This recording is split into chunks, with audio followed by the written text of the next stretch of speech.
What is going on, guys? Money Webby here, back again on Friday. Updated DFS picks of the week.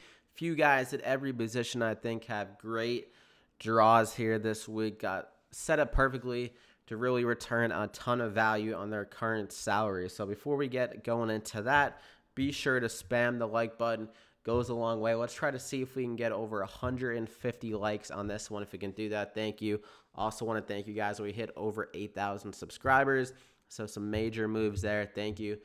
The support really means a lot. I mean, if no one is supporting the content, then I'm just talking into a microphone and talking to no one. But I appreciate all of you guys showing love to the videos and tuning in every single week. So let's hop right into it, though. First guy up for the quarterback position, the highest salary guy I'm looking at is going to be Kyler Murray again this week. He's at a really good floor and ceiling. You always love to see the rushing attempts with the guy of his ability. The last 3 out of 4 weeks, he's gotten 11, 10, and 8 rushing attempts and averaging probably around like 50 to 60 yards in these games combined. I mean, 93 and 69 is a very healthy rushing total and adds to that floor and ceiling, like I'm trying to say. And 31 last week. He's really trending up.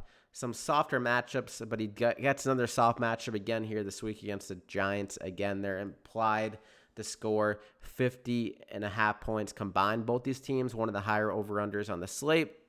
Christian Kirk, no official word on him, but he's been getting in some limited practices. He was pretty close last week, so I would imagine he plays this week. Obviously, that's a big boost for their passing weapons alongside Larry Fitzgerald, who had a pretty solid week last time out. And Kyler Murray also threw a beautiful ball to Trent Sheffield, I believe, one of those guys, extra kind of guys that's been rotating in. But he was pretty damn impressive last week. The Giants don't have a great pass rush. One of the things that can limit Kyler Murray in this offense is the pass blocking. Is a little bit suspect, the bad offensive line. But the Giants don't impose a big threat in that regard, so I think that makes them even safer. So for this build, I'm going to pick Kyler Murray for our quarterback, so I'm going to lock him in. But there also is a few other guys at quarterback I want to mention, as this is kind of a deeper dive into the slate. I'm not going to just mention one guy at every position. Matt Ryan, I mentioned him earlier in the week, got a little bit of a hit in the fact that they traded for Jalen Ramsey. I already uploaded the video on Monday, and then we had Marcus Peters traded, so I was like, okay, the matchup gets even softer for the Falcons this week. Rams look like they're kind of tanking almost, but then they trade for Jalen Ramsey, so it's kind of like a roller coaster ride there with the Falcons. At least it happened on Monday, so I could give my updated picks here on Friday. So it's sounding like Jalen Ramsey's going to play. He didn't practice for like non-injury related things or issues. Not sure exactly. I think he had maybe the past the physical or whatever, but it sounds like he's going to play. I'd imagine he plays this game. So Jalen Ramsey, his biggest issue with the Jaguars seemed like they kind of had him in almost like a zone scheme a little bit and more just playing his side if he was going to be playing man-to-man. And he really just wanted to be the lockdown man coverage cornerback. So I would imagine the Rams are going to operate him in that fashion, meaning that they're going to put him on Julio Jones a good amount. But the Falcons have extra weapons. So this kind of matchup, I think that sets up fine. Like some weeks, Julio Jones doesn't do that much, and they still have other guys chipping away. Like they have Calvin Ridley, Sanu in the slot, Austin Hooper, Freeman has looked better out of the backfield. So I think this Matt Ryan in this matchup still has a really good ceiling. I mean, this game is projected to be the highest scoring game on the slate, and over under 54.5, which is the highest total.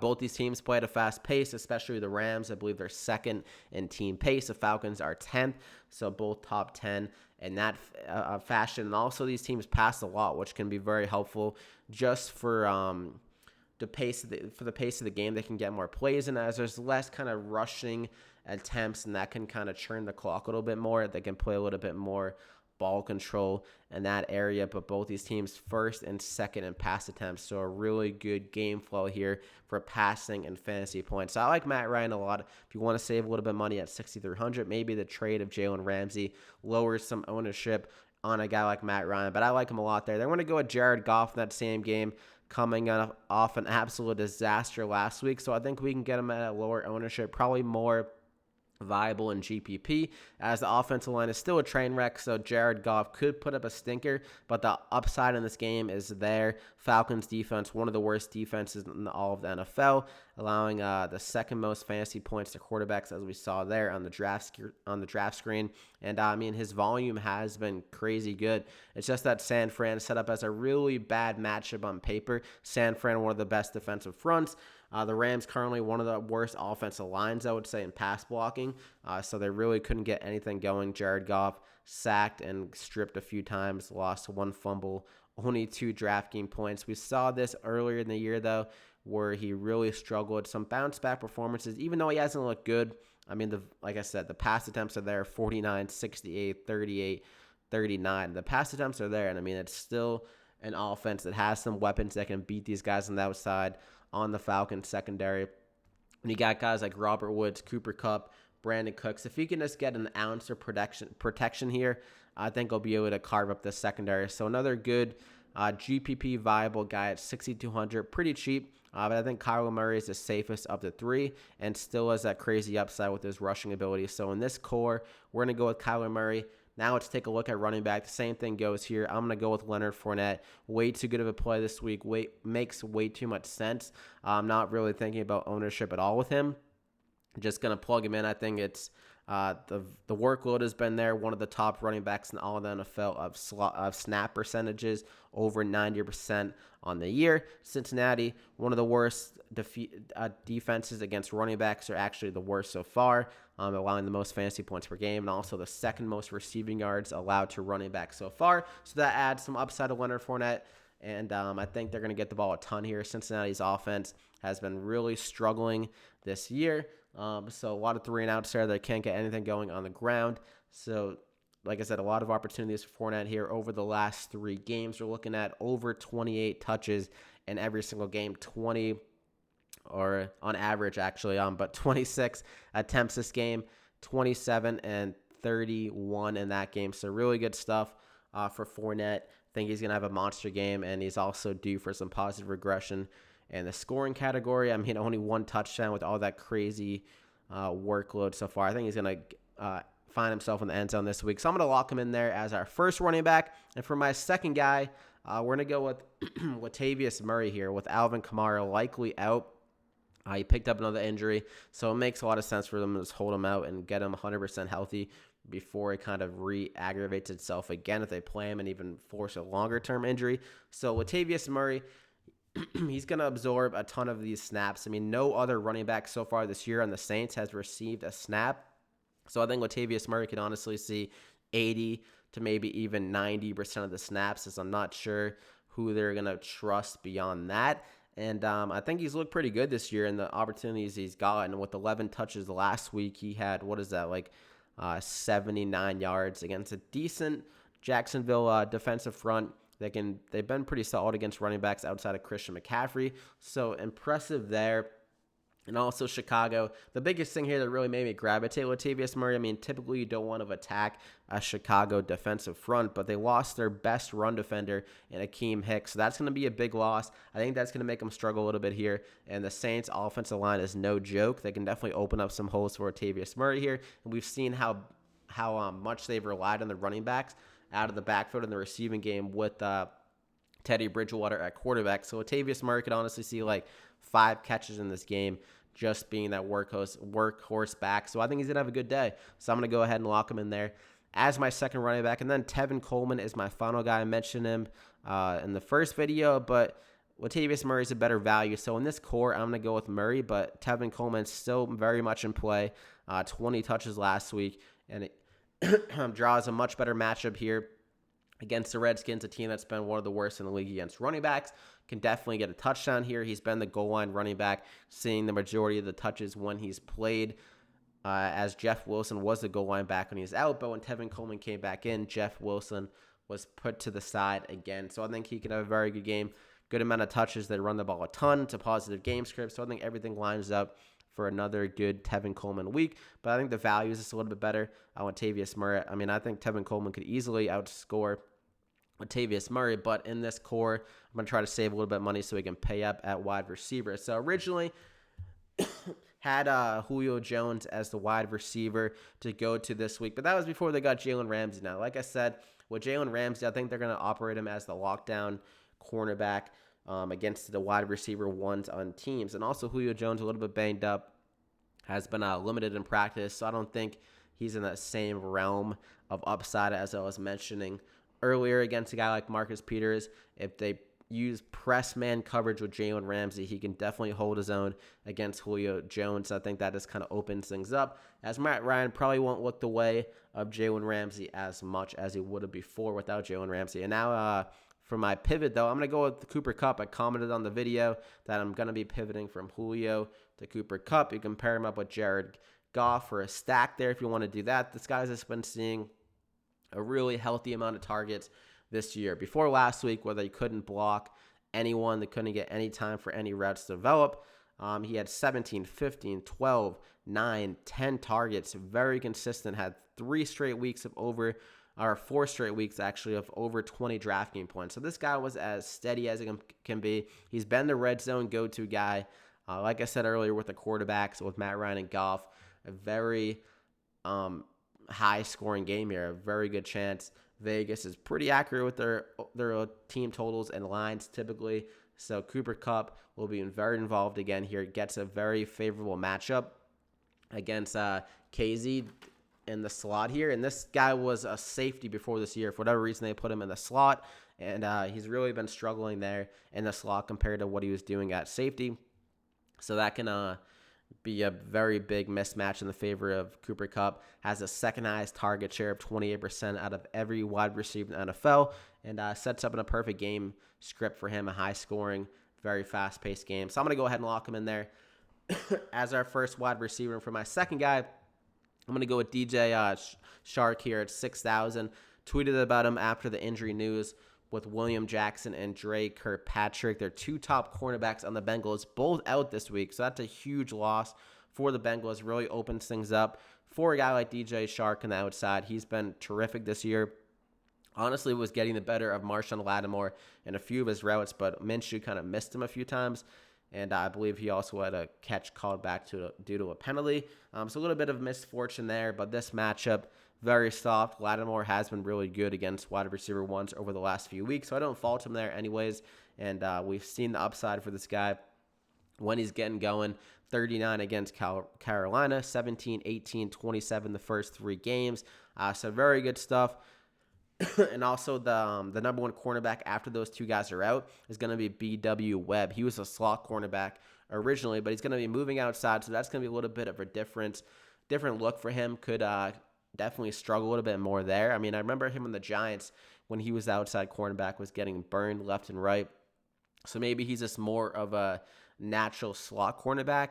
And if he's moving back outside, that can definitely be a mismatch in the favor of a guy like DJ Shark. You typically don't have guys with that kind of speed in the slot for B.W. Webb, so that's definitely a different look for him. And also, he's playing through a fractured forearm, so it's going to be tough to have some pass breakups with the fractured forearm, so that can definitely give the physical advantage to a guy like DJ Shark. So I'm going to go ahead and lock him in there. As my second wide receiver, also D.D. Westbrook is banged up, so that's a big loss.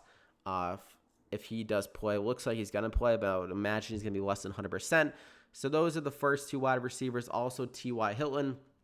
Mentioned him in the first original video. Same thing goes here. He's way too good of a value on DraftKings. He's priced down considerably less than FanDuel just based on his market value compared to other wide receivers. He's like wide receiver 15 and he's like wide receiver 6 on FanDuel. So a big discrepancy there. He's absolutely killed the Texans in his career. 19.6 PPR points per game against the Texans versus other teams, only 13.7. So a big boost against the Texans. They have some slower cornerbacks on the outside that can definitely favor the advantage to T.Y. Hilton. Bad game script last time out as they faced Kansas City, who's been a funnel to running offenses, and the Colts have one of the best offensive lines, so obviously they could just run it down their throat. Houston, a much better defensive front, though, in comparison to Kansas City. So I think T.Y. Hilton is very much in play here this week at wide receiver. And for my final guy, we're going to go with Lazard here. This is a plug-and-play guy at $3,000, bare minimum salary with Devontae Adams, Marcus Valdez-Scantling, and also Allison likely out this week. That's a huge uptick in opportunity for a guy like Lazard. He was the go-to guy for Aaron Rodgers late. Aaron Rodgers was talking him up after the game, saying that he was always ready for the opportunity and stuff like that, whatever, just kind of giving him some gas after the game. And he looked pretty good, like when he was given the opportunity. I believe he didn't even play much in the first, or maybe not really much in the second quarter either. Like, he did most of his work in that second half, and he still put up a nice line of 4 for 65 and a touchdown. Obviously going to be very chalky at 3,000, but I think he's worth the chalk, as his upside could be crazy in that kind of added opportunity share with all those wide receivers out. They really have no other person to go to. So I think he's a plug-and-play guy, a square one kind of guy at 3,000 that you get some exposure to and just forget about it. You don't care about the ownership. So I'm going to go ahead and lock him in there at our flex. And for the tight ends, same thing goes here. Love Hunter Henry. He's kind of underpriced due to him coming back from injury, but didn't show any signs of caring about that injury. 8 for 100. Had the third most routes among tight ends. Saw some slot wide receiver snaps, which you love to see. Played outside a bit. Had 30 snaps from the slot wide receiver and outside wide receiver, which is very good for fantasy purposes. So I like him a lot at 4,000. For this core, we're going to lock him in there. And for another guy you could go to, you could go to Darren Waller at 4,700. I think this could be, it could turn into a positive game script, obviously with all those wide receivers likely out. Not as big of a potential of a positive game script, as the Packers will struggle to get a lead a little bit more without all those guys. But they're still favored. They're still in Green Bay.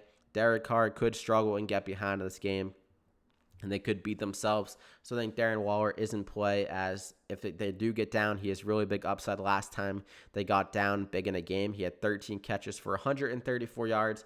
Pretty solid, and also he's due for a touchdown. He hasn't got one yet. Just got a nice payday on Thursday or whatever, and Wednesday got an extension. So obviously they like what they see out of him. And also Evan Ingram, obviously a very popular play against Arizona, the funnel against tight ends.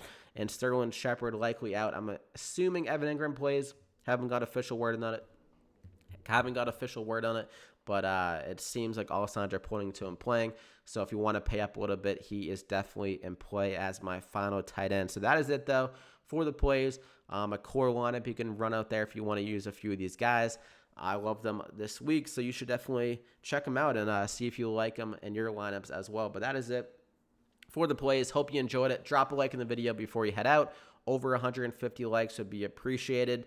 Thank you if you can do that. Subscribe to the channel so you can continue to get these videos and get my advice week in, week out. Also, the NBA DFS videos are coming soon. The first slate is on Tuesday. We'll probably upload a video maybe tomorrow on Saturday, maybe Sunday, maybe Monday. I'm not really sure, as things could change with some news potentially there. But it is only 2 games. Zion just got ruled out, so obviously that's a big impact on that first opening 2-game slate. But good luck here on this NFL slate. Hopefully you guys win a ton of money. Hopefully you guys go off this week in your contest, and we'll see you back here again next time.